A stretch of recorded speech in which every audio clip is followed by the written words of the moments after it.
എല്ലാവർക്കും ഇന്ത്യൻ കഫേയുടെ പുതിയൊരു വീഡിയോയിലേക്ക് സ്വാഗതം. ഇന്ന് നമ്മളൊരു ചിക്കൻ സ്റ്റൂ ആണ് തയ്യാറാക്കാൻ പോകുന്നത്. വളരെ ഈസി ആയിട്ട് തേങ്ങാപ്പാലിൽ കുറുക്കിയെടുക്കുന്ന ഒരു ചിക്കൻ സ്റ്റൂ ആണ്. അപ്പോൾ നമുക്ക് നമ്മുടെ വീഡിയോയിലേക്ക് പോയാലോ. വൃത്തിയാക്കി വെച്ചിരിക്കുന്ന ചിക്കനിലേക്ക് ആവശ്യത്തിന് ഉപ്പും കുരുമുളക് പൊടിയും ചേർത്ത് മിക്സ് ചെയ്ത് ഒരു 20 മിനിറ്റ് മാറ്റി വെക്കാം. ചട്ടി ചൂടായി വരുമ്പോൾ അതിലേക്ക് ആവശ്യത്തിനുള്ള എണ്ണ ഒഴിച്ചു കൊടുക്കാം. എണ്ണ ചൂടായി വരുമ്പോൾ ഓൾ സ്പൈസസ് ചേർത്ത് കൊടുക്കാം. ഇനി ഇതിലേക്ക് അരിഞ്ഞു വെച്ചിരിക്കുന്ന സവാള ചേർത്ത് കൊടുക്കാം. ആവശ്യത്തിന് ഉപ്പും ചേർത്ത് ഒന്ന് മിക്സ് ചെയ്തെടുക്കാം.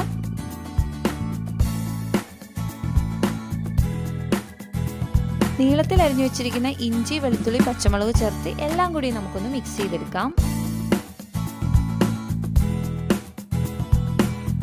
സവാളയുടെ കളറൊക്കെ ഒന്ന് മാറി വരുമ്പോൾ അതിലേക്ക് കട്ട് ചെയ്ത് വെച്ചിരിക്കുന്ന ഉരുളക്കിഴങ്ങും ക്യാരറ്റും ചേർത്ത് എല്ലാം കൂടി നന്നായിട്ടൊന്ന് മിക്സ് ചെയ്തെടുക്കാം. കുറച്ച് കറിവേപ്പിലയും 1 ടീസ്പൂൺ ഗരം മസാലയും ചേർത്ത് കൊടുക്കാം. ഗരം മസാലയുടെ പച്ചമണം മാറുന്നത് വരെ നമുക്കിതൊന്ന് വഴറ്റിയെടുക്കാം. അതിനുശേഷം രണ്ടാം പാൽ ചേർത്ത് കൊടുക്കാം. രണ്ടാം പാൽ തിളച്ചു തുടങ്ങുമ്പോൾ നമുക്കതിലേക്ക് നേരത്തെ തയ്യാറാക്കി വെച്ചിരിക്കുന്ന നമ്മുടെ ചിക്കൻ പീസസ് ചേർത്ത് കൊടുക്കാം. ഇനി ഇത് അടച്ചു വെച്ച് കുക്ക് ചെയ്തെടുക്കാം. ഇപ്പോൾ നമ്മുടെ ചിക്കൻ പീസസ് എല്ലാം നന്നായിട്ട് കുക്കായി വന്നിട്ടുണ്ട്. ഞാനൊരു 20 മിനിറ്റാണ് ഇവിടെ ചിക്കൻ കുക്ക് ചെയ്യാൻ എടുത്തിരിക്കുന്ന ടൈം. ഇനി ഇതിൻ്റെ ഉപ്പൂടെ ഒന്ന് ടേസ്റ്റ് ചെയ്ത് നോക്കാം.